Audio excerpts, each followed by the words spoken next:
my gosh, it's so beautiful out here today.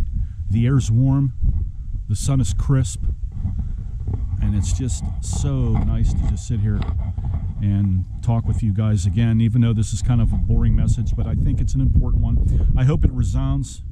I doubt it does. Politics is hypocrisy. That's all it is. Politics is no different than organized religion. To me, it's in the same category. I don't trust any kind of politicians, whether it's Democrat or Republican.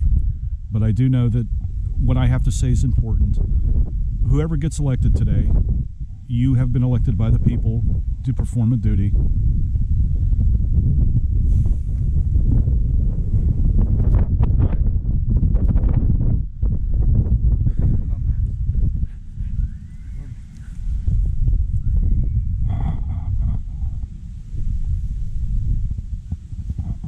This dude come right up on me, and I'm making a fucking film, and he comes right up on me.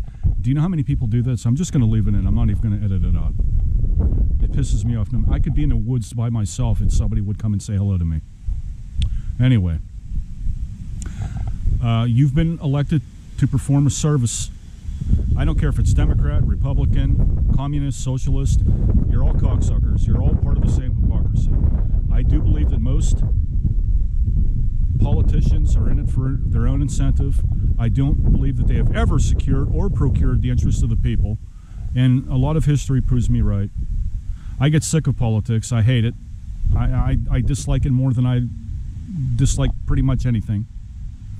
But you have been elected. You are trying to procure the trust of the people who put you in office, and you must adhere to that, irrespective of your party. Your party now is no longer of use to you. What is of use is the public service in which you have been put in place to convey. And you should do that with honesty, integrity, and what you believe in your heart and in your soul and in your mind and in your intellect is best for the area of interest in which you represent. That's what Abraham Lincoln would tell you, and that's what Abraham Lincoln certainly did. I don't believe we've had good politicians since Abraham Lincoln. JFK, Theodore Roosevelt, FDR, those kinds of folks. I don't think that kind of politics exists in this country, and it hasn't for a very long time. As TR said, your allegiance should be to the nation, not to a party. That is especially true with people who are elected. And I am talking to the people who are going to be elected today. So make certain that you do that. Make certain that you will obey all that you have told us that you would obey. Make sure you try to institute all that you told us that you were going to institute during all your monotonous campaigning that you did. Through newspapers, through Facebook, through all kinds of social media platforms, including this one, especially this one, I would suppose. I think Facebook's more of it, but everywhere that you've gone and talked to people, this is going to be your moment here in a few hours after this is all said and done, and whoever's names are chosen, from then on, it's the interests of the people and not yours. I really hope you listen to that, because that's what people want. This country's more divided than it has ever been. Democrats and Republicans want to take each other out literally. I mean, they do. They just want to kill each other. We're on the verge of a civil war, I think, in many regards. It doesn't necessarily have to be the civil war that was before. I'm not talking, you know, there are categories of civil wars, and I fear for America. I fear for our future.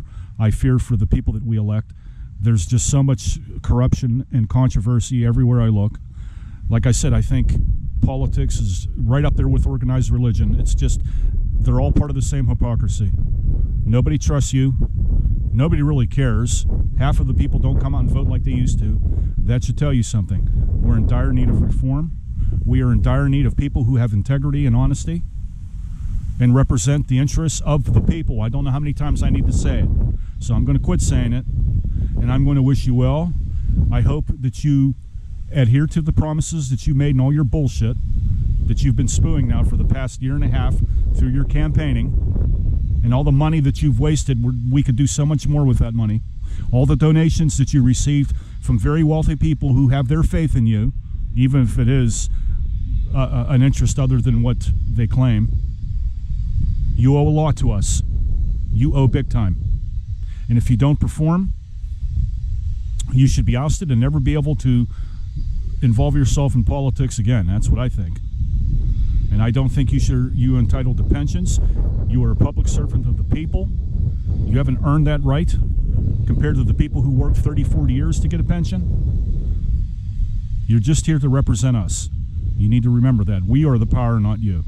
So with that said, do go out and vote. Cast your vote if you have enough faith in the people that are raising interest in your community. Go out and do what you think you need to do, even if that means nothing. I understand. If that's your attitude, I do understand. I get it. I totally get it. But I wish all those well who got elected. And just remember, what your role is. Mark Twain once said that, politicians and babies' diapers need changed, and for the same reason. So let's get some serious work done in this country, because we're in dire need of it. Now it's in your hands. We've casted our vote. The results will be tallied up, and you will go into your office. And just keep that in mind. It is us who put you there. Have a great day, everybody.